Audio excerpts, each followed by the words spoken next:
Hello. Happy Oxford Movement Day. Today, in 1833, the Reverend John Keble gave his famous Assizes sermon on national apostasy. And it was at that moment that John Henry Newman claims was the moment that the Oxford movement started, which gave rise to Tractarianism, Anglo-Catholicism and Ritualism. It was obviously a very controversial movement, and even today there are many who call themselves Anglican who dislike the Anglo-Catholics for reasons that they are, as they would put it, Romeward-looking.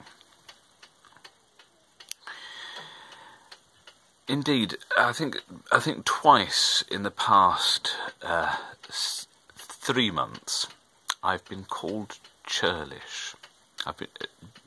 Now, why have I been called Churlish? It sounds like absolutely nothing to do with Anglo-Catholicism whatsoever. Well, I've been called Churlish for the simple reason that I've been speaking about Anglican Catholicism, which is the natural successor of the Oxford movement. That's why it's an important day for us in the Anglican Catholic Church. We are continuing what the Tractarians started, namely the rediscovery of the Catholic faith, which was largely lay under the surface in the Church of England from the time of the Reformation. It's always been there. You'll always see Anglican Catholicism, Anglo-Catholicism coming out. People like Bishop Geest, or Guest, however you say it, people like Bishop Gardiner, all the way through. You've got the Caroline Divines, the Non-Jurors, the group in Scotland that gave rise to the prayer book, which then went over with Samuel Seabury to America and began the Episcopal Church there. There's always been this sort of undercurrent of Catholicism within the Anglican Church. I think the problem that people have is a problem of definition, because Catholic does not mean Roman Catholic.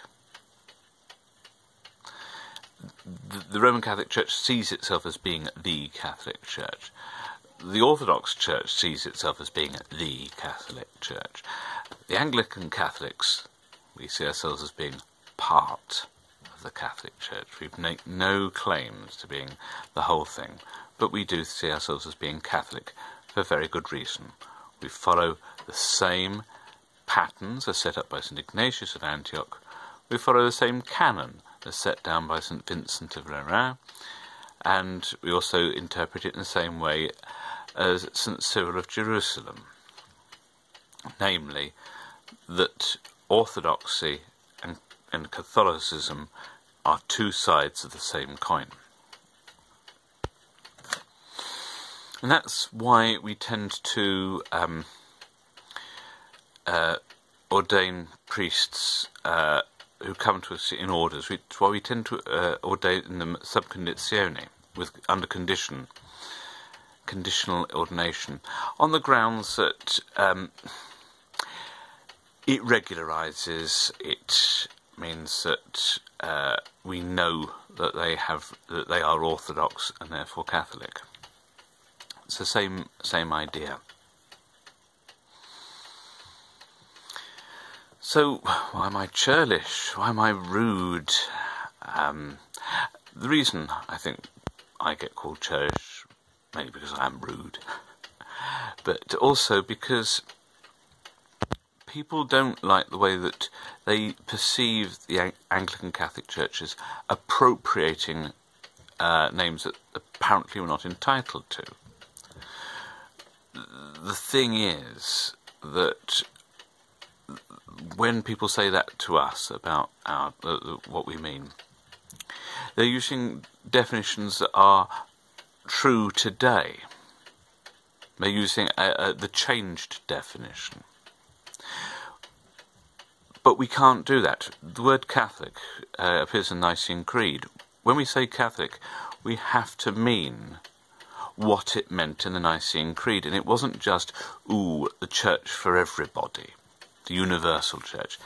It meant the church that held the whole faith. And that's not necessarily Roman Catholic Church. It's not necessarily the Eastern Orthodox Church. From our point of view, those are two parts of the Catholic Church. And that's why we love them. That's why we venerate both Rome and Constantinople, because we recognise them to be our brothers and sisters in the Catholic faith. Now, people say that we're churlish is because we're appropriating terms that apparently we have no entitlement to. Same goes with the title Anglican. Anglican does just mean English. It was there before the Reformation. There is an Anglicanism before the Reformation. There's a nice paper by the surname of Bruce, if memory serves, about Anglicanism before the Reformation, where there is a distinctive character to the Church. That it's there before the Book of Common Prayer. Indeed, if you look at Sarum, which is a uniquely English expression of the Roman Rite, you've got that as a basis for the Book of Common Prayer. So that's why we feel that we are entitled to using the words Anglican and Catholic. We're not Anglicans, though some of us are. And by Anglican as a noun, I'm thinking of those folk who hold to the 39 Articles, who hold to the homilies, and who are generally what we would describe as being evangelical.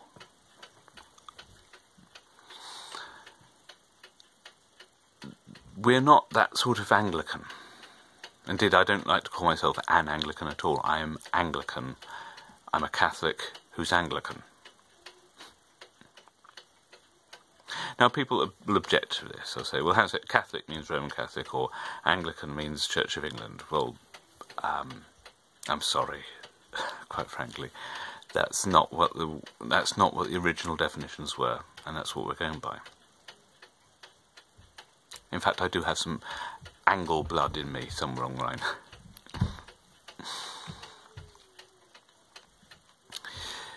So, we continue the Church of England from before the Reformation. That's what we do. That's what we like to do. That's what we try to do. We're not necessarily getting it right precisely yet, but we're trying very hard, and we're getting there slowly but surely. Need to think about these things, think things through, and hopefully one day we'll be in much better place to talk with other Catholics from under Constantinople or under Rome, which will be a wonderful thing. And if people think that we're being churlish for using these terms, well, that'll have to be their opinion.